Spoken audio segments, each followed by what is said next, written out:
90s के दशक की सुपरहिट टीवी सीरीज रामायण देश भर में लगे लॉकडाउन के दौरान एक बार फिर से लोगों के मनोरंजन के लिए टीवी पर दिखाई जा रही है। 28 मार्च से रामायण सुबह और शाम ठीक 9 बजे डीडी नेशनल चैनल पर टेलीकास्ट की जाती है।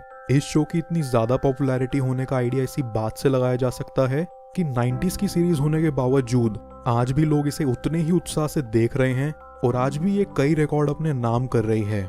पर क्या आप जानते हैं कि इसी रामायण सीरीज का एक एपिसोड ऐसा भी था जिसकी वजह से शो के डायरेक्टर मिस्टर रामानंद सागर पर लगभग 10 साल तक कोर्ट केस चला। रामायण टीवी सीरीज अपने आप में आइकॉनिक तो है ही, पर इससे जुड़े कई ऐसे इंटरेस्टिंग फैक्ट्स भी हैं जो आपने कहीं नहीं सुने होंगे।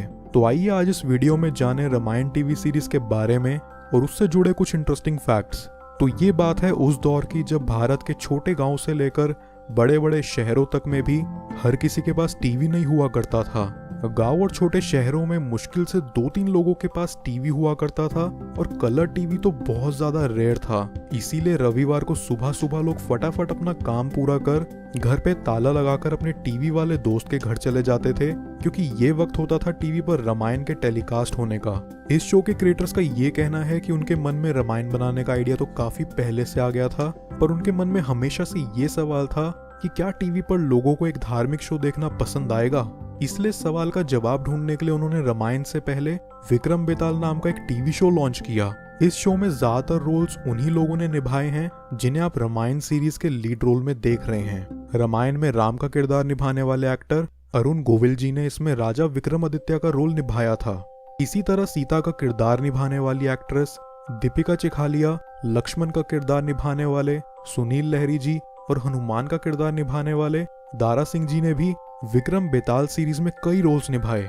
1985 में आया शो विक्रम बेताल लोगों के बीच काफी पॉपुलर हुआ और इसके बाद 25 जनवरी 1987 में रामायण पहली बार टीवी पर टेलीकास्ट हुई। इसके लगभग 45 मिनट के कुल 78 एपिसोड्स थे जो हर रविवार को दिखाए जाते थे। लगभग 1.5 साल चले इस टीवी सीरीज ने कई रिकॉर्ड्स अपने नाम किए। इस सीरीज के सिनेमेटोग्राफर मिस्टर प्रेम सागर जी का ये कहना है कि उस दौर में लोगों में रामायण को लेकर इतना ज्यादा क्रेज था कि शनिवार और रविवार को इसकी शूटिंग देखने के लिए लोग दूर दूर से बस पकड़कर आ जाते थे। खुद अरुण गोविल और दीपिका चिखालिया भी ये कहते हैं कि कई बार तो पब्लिक में बाहर निकलने पर फैंस उनके पैर छूकर उनका आशीर्वाद लिया करते थे, जिससे साफ अंदेशा लगाया जा सकता है कि लोगों में इसका कितना क्रेज था और लोग इस सीरीज से कितना जुड़ चुके थे। आपको ये बात जानकर भी हैरानी होगी कि रामायण में दिखाए गए युद्ध के सारे सीन्स में कंप्यूटर ग्राफिक्स का बिल्कुल भी इस्तेमाल नहीं किया गया है।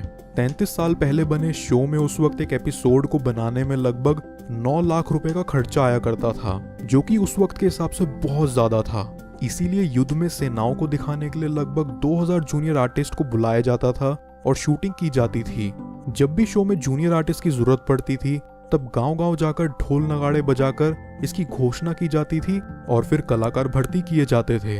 शो सुपरहिट हुआ और रामायण ने हर एपिसोड के लगभग 40 लाख रुपए कमाए, जिससे पूरी रामायण ने उस वक्त 33 करोड़ रुपए कमाए। उस वक्त एक टीवी शो के लिए ये बहुत बड़ी बात थी। लोग तो ये भी कहते हैं कि उस वक्त 99% टीवी चैनल्स पर सिर्फ रामायण का ही ब्रॉडकास्ट हुआ करता था और इस दौरान सड़कें दुकान सभी सुनसान हो जाती थी। रामायण के 78 एपिसोड्स पूरे हो जाने पर लोगों ने रामानंद सागर जी से लव कुश की कहानी की मांग की। इसके लिए पहले तो रामानंद सागर जी तैयार ही नहीं हुए, क्योंकि उनके हिसाब से उनके पास लव कुश की कहानी के लिए जरूरी तथ्य नहीं थे। पर पब्लिक प्रेशर में आकर उन्होंने इसे भी टीवी पर ब्रॉडकास्ट किया। इस शो के टीवी पर आते ही कई विवाद खड़े हुए और इंडियन हिस्ट्री से छेड़छाड़ करने के आरोप में रामानंद जी के ऊपर 10 साल तक कोर्ट केस भी चला।